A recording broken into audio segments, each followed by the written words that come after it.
الصلاة خير من النوم۔ مسجد اقصی میں نماز جنازہ کے دوران اللہ کا بڑا کرشمہ یقین نہیں آتا تو اپنی آنکھوں سے دیکھ لیجئے۔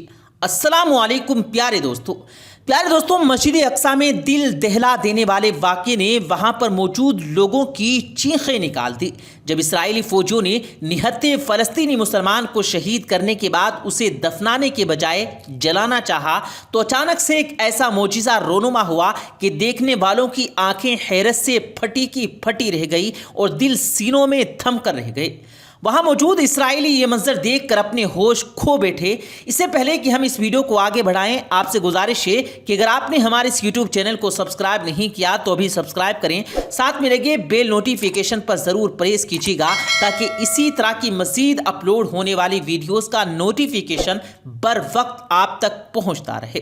پیارے دوستو، اسرائیلیوں کی سرپسندی، ظلم و ستم اور بربریت کا ایک ایسا واقعہ پیش آیا کہ سننے والے اشکبار ہو گئے۔ وہاں موجود فلسطینی مسلمان ایسے ظلم پر دھاڑے مار مار کر رونے لگے۔ پیارے دوستو، یہ سب جانتے ہیں کہ مسلمانوں کے تیسرے مقدس ترین مقام مسجد اقصی کے کمپاؤنڈ میں رونما ہونے والا واقعہ اس وقت پیش آیا جب مسجد میں نمازیوں کی تعداد میں غیر معمولی اضافہ ہوتا ہے۔ مقبوضہ مغربی کنارے اور غزہ اردن کے علاقوں میں کئی مہینوں سے جاری پرتشدد کارروائیوں کے باعث اسرائیل اور فلسطین کے درمیان کشیدگی آگ بھڑک رہی ہے۔ اسی دوران رمضان المبارک کے بابرکت مہینے میں یہودیوں نے ظلم و ستم کا ایک ایسا طوفان شروع کیا کہ اب تک فلسطینی اسرائیلیوں کے ظلم سہنے پر مجبور ہیں، اور جو بھی مرد مجاہد آواز اٹھانے کی کوشش کرتا ہے اس کے ساتھ کوئی یہودی ظلم کی انتہا کر دیتے ہیں۔ ان اسرائیلیوں کی جارحیت کا نشانہ بننے والا 26 سالہ نوجوان تھا جس کا نام عاقل تھا۔ وہ اس وقت سے اسرائیلیوں کی قید میں تھا جب رمضان المبارک میں جمعرات کے دن اسرائیلیوں نے مسجد اقصی پر حملہ کیا۔ فلسطینی مسلمان اس وقت اپنی نماز میں مشغول تھے جب ساری فوج نے مسلمانوں پر حملہ کیا اور ان پر شیلنگ شروع کر دی۔ اس کے ساتھ ہی انہیں بے دردی سے نمازیوں کو مارنا پیٹنا شروع کر دیا، ان پر گولیاں چلائی جس کے نتیجے میں کئی مسلمان حالت نماز میں ہی شہید ہو گئے۔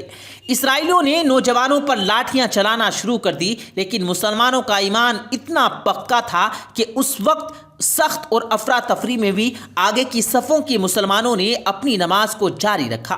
ان نمازیوں میں اکثر عاقل نامی نوجوان بھی شامل تھا۔ وہ قد کاٹ کا لمبا صحت مند نوجوان تھا اور جذبہ ایمانی سے پر نور دل لگتا تھا، نڈر اور بہادر تھا۔ مسلمانوں کو ان کی نماز جاری رکھتے ہوئے دیکھ کر اسرائیلی اور بھی طیش میں آ گئے اور انہوں نے مسلمانوں کے ہاتھوں کو اس کی کمر سے باندھ کر ان کو ڈنڈوں سے مارا اور ان پر ظلم و جبر ڈھائے۔ اسرائیلی فوجوں نے فلسطینی مسلمانوں کو اپنے آگے جھکنے کا حکم دیا اور کہا کہ اس مسجد کو ہمارے حوالے کر دو، لیکن عاقل بہادری سے ان کے سامنے جا کر کھڑا ہو گیا اور کہا کہ جب تک ہم فلسطینیوں کے جسم میں خون کا ایک قطرہ بھی موجود ہے تب تک ہم کسی کو یہاں پر قابض نہیں ہونے دیں گے۔ اس کی ہمت کو دیکھ کر باقی مسلمانوں میں بھی راہ حق کے لیے آواز اٹھانے کا جذبہ پیدا ہو گیا اور نعرہ تکبیر سے مسجد اقصی کے در و دیوار گونج اٹھے۔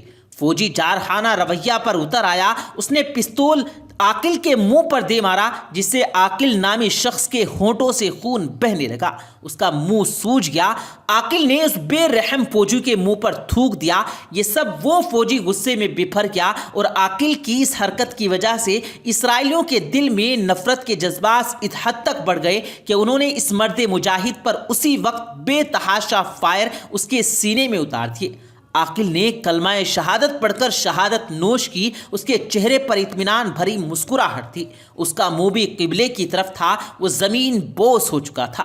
یہ دیکھ کر وہاں پر موجود تمام فلسطینی خوف زدہ ہو گئے کہ کس بے دردی سے اس کو مارا گیا تھا۔ پھر اس کی لاش کو گھسیٹتے ہوئے مسجد اقصی کے صحن میں گھمایا گیا اور ہوائی فائرنگ کر کے یہ بتایا گیا کہ جو بھی ان کے مقابل کھڑا ہوگا اس کا انجام عاقل جیسا ہی ہوگا۔ پھر وہ اسرائیلی فوجی چیخ کر بولا کہ جو ہمارے خلاف جائے گا اس کا یہی حال ہوگا۔ فلسطینیوں سے اپنے اس مسلمان بھائی کی یہ حالت دیکھی نہیں جا رہی تھی کہ کس طرح سے ان کی آنکھوں کے سامنے اس کو بے دردی سے شہید کر دیا گیا۔ تمام مسلمانوں نے اپنے بے قصور بھائی کے لیے ان بے حس یہودیوں کے سامنے گزارش کی کہ وہ ان فوجیوں سے کہا کہ ہمارے بھائی کو عزت کے ساتھ دفنایا جائے۔ اسرائیلی فوجی نے ان سے کہا کہ اس گستاخ کو تو میں ان سب کے لیے عبرت کا نشان بنا دوں گا، تاکہ آئندہ کے بعد اگر کسی بھی شخص نے ہمارے خلاف آواز اٹھانے کی ہمت کی تو اس کا انجام یاد کر کے اپنے حد سے نہیں بڑھے گا، اس کی سزا تو ابھی شروع ہوئی ہے۔ پھر وہ فوجی دہاڑتے ہوئے بولا، اور کسی کو میری بات سے اختلاف ہے تو اس کا بھی یہی انجام ہوگا۔ تمام لوگ خاموش ہو چکے تھے، سب مسلمان پریشان تھے اور غم زدہ بھی۔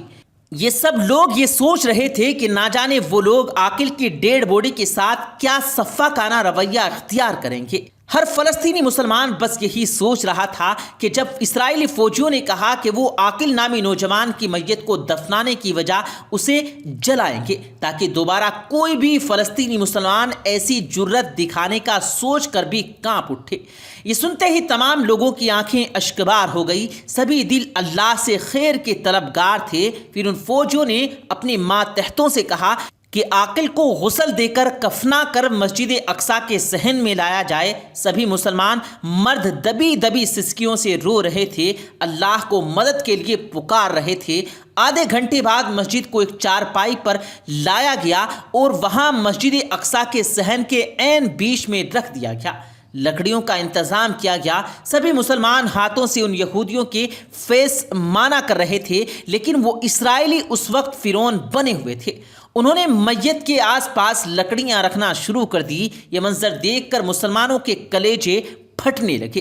ایک مسلمان شہید نوجوان کے ساتھ ایسی صفاقی کی جا رہی تھی جیسے ہی آگ لگائی گئی، آسمان پر کالے بادل چھا گئے اور آنن فانن ایسی طوفانی بارش ہوئی کہ آگ جلنے کا سوال ہی پیدا نہیں ہوتا تھا۔ بارش کے ساتھ ایسی تیز آندھی چلی کہ کس کو کسی چیز کا ہوش نہ رہا۔ سب کی آنکھیں مٹی میں پڑ چکی تھی، ایسا لگ رہا تھا کہ اللہ تعالیٰ بھی اپنے جلال میں آ چکا ہو۔ آدھا گھنٹہ یہ طوفان جاری رہا، سب کی آنکھیں تیز ہوا، مٹی اور بارش سے بند ہو چکی تھی۔ آہستہ آہستہ جب یہ طوفان تھما تو سب یہ دیکھ کر حیران تھے کہ میت کی چارپائی غائب ہو چکی تھی۔ دیکھ کر سبھی حیرت کی تصویر بن چکے تھے کہ میت کہاں غائب ہو سکتی ہے، لیکن جب چارپائی کے نیچے نظر پڑی تو ایک دم سب کی چیخیں بلند ہو گئی۔ نیچے قبر بنی ہوئی تھی۔ یہ دیکھ کر تمام مسلمانوں کی آنکھیں برس پڑی، لیکن دل مطمئن ہو چکے تھے کہ اللہ نے اپنے شہید بندے کی بے حرمتی نہیں ہونے دی۔ وہ اسرائیلیوں پر ایسی ہیبت طاری ہوئی کہ وہ ڈر کر وہاں سے پیچھے ہٹ گئے۔ آہستہ آہستہ وہ قبر زمین میں دھسنے لگی اور دیکھتے ہی دیکھتے زمین میں تبدیل ہو گئی۔ اللہ اپنے بندوں کی قربانی کو ضائع نہیں فرماتا۔ سورہ نساء میں اللہ تعالیٰ نے شہدائے کرام کو ان لوگوں کے ساتھ بیان کیا جن پر اللہ تعالیٰ نے اپنا خاص فضل و کرم اور انعام و اکرام فرمایا اور انہیں صراط مستقیم اور سیدھے راستہ دکھایا اور کسوٹی قرار دے دیا۔ چنانچہ ارشاد خداوندی ہے، جو کوئی اللہ تعالیٰ اور اس کے رسول کریم صلی اللہ علیہ وآلہ وسلم کی ایمان اور صدق دل کے ساتھ اطاعت کرتا ہے، بس وہ روز قیامت ان لوگوں کے ساتھ ہوگا جن پر اللہ تعالیٰ نے اپنا خاص انعام فرمایا ہے، جو کہ انبیاء، صدیقین، شہداء اور صالحین ہیں، اور یہ کتنے بہترین ساتھی ہیں۔ سورہ نساء۔ حضرت ابن عباس سے روایت ہے کہ حضور اکرم صلی اللہ علیہ وآلہ وسلم نے فرمایا، شہدائے کرام جنت کے دروازے پر نہر پارک میں سبز میں ہیں اور ان کا رزق انہیں صبح و شام پہنچتا ہے۔ حضرت انس بن مالک سے روایت ہے کہ رسول کریم صلی اللہ علیہ وآلہ وسلم نے ارشاد فرمایا، جب بندے قیامت کے دن حساب و کتاب کے لیے کھڑے ہوں گے تو کچھ لوگ اپنی تلواریں گردنوں پر اٹھائے ہوئے ہوں گے، ان سے خون بہہ رہا ہوگا، وہ جنت کے دروازے پر چڑھ دوڑیں گے، پوچھا جائے گا یہ کون ہیں؟ جواب ملے گا یہ شہداء ہیں۔ حضرت انس بن مالک رضی اللہ تعالیٰ عنہ سے روایت ہے کہ آپ نے فرمایا، جو شخص بھی جنت میں داخل وہ پسند نہیں کرتا کہ دوبارہ دنیا کی طرف لوٹ جائے اور اسے دنیا کی ہر چیز دی جائے، مگر شہید اس کا معاملہ یہ ہے کہ وہ تمنا کرے گا کہ وہ لوٹ جائے اور 10 مرتبہ قتل کیا جائے، راہ خدا میں بار بار شہید کیا جائے۔ صحیح بخاری، صحیح مسلم۔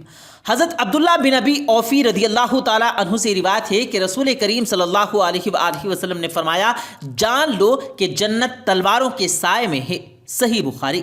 پیارے دوستو، اللہ تبارک و تعالیٰ سے دعا ہے کہ اللہ پاک نہتھے فلسطینی مسلمانوں کی مدد فرمائے، اسلام میں شہید ہونے والے نوجوانوں کے درجات بلند فرمائے، آمین ثم آمین۔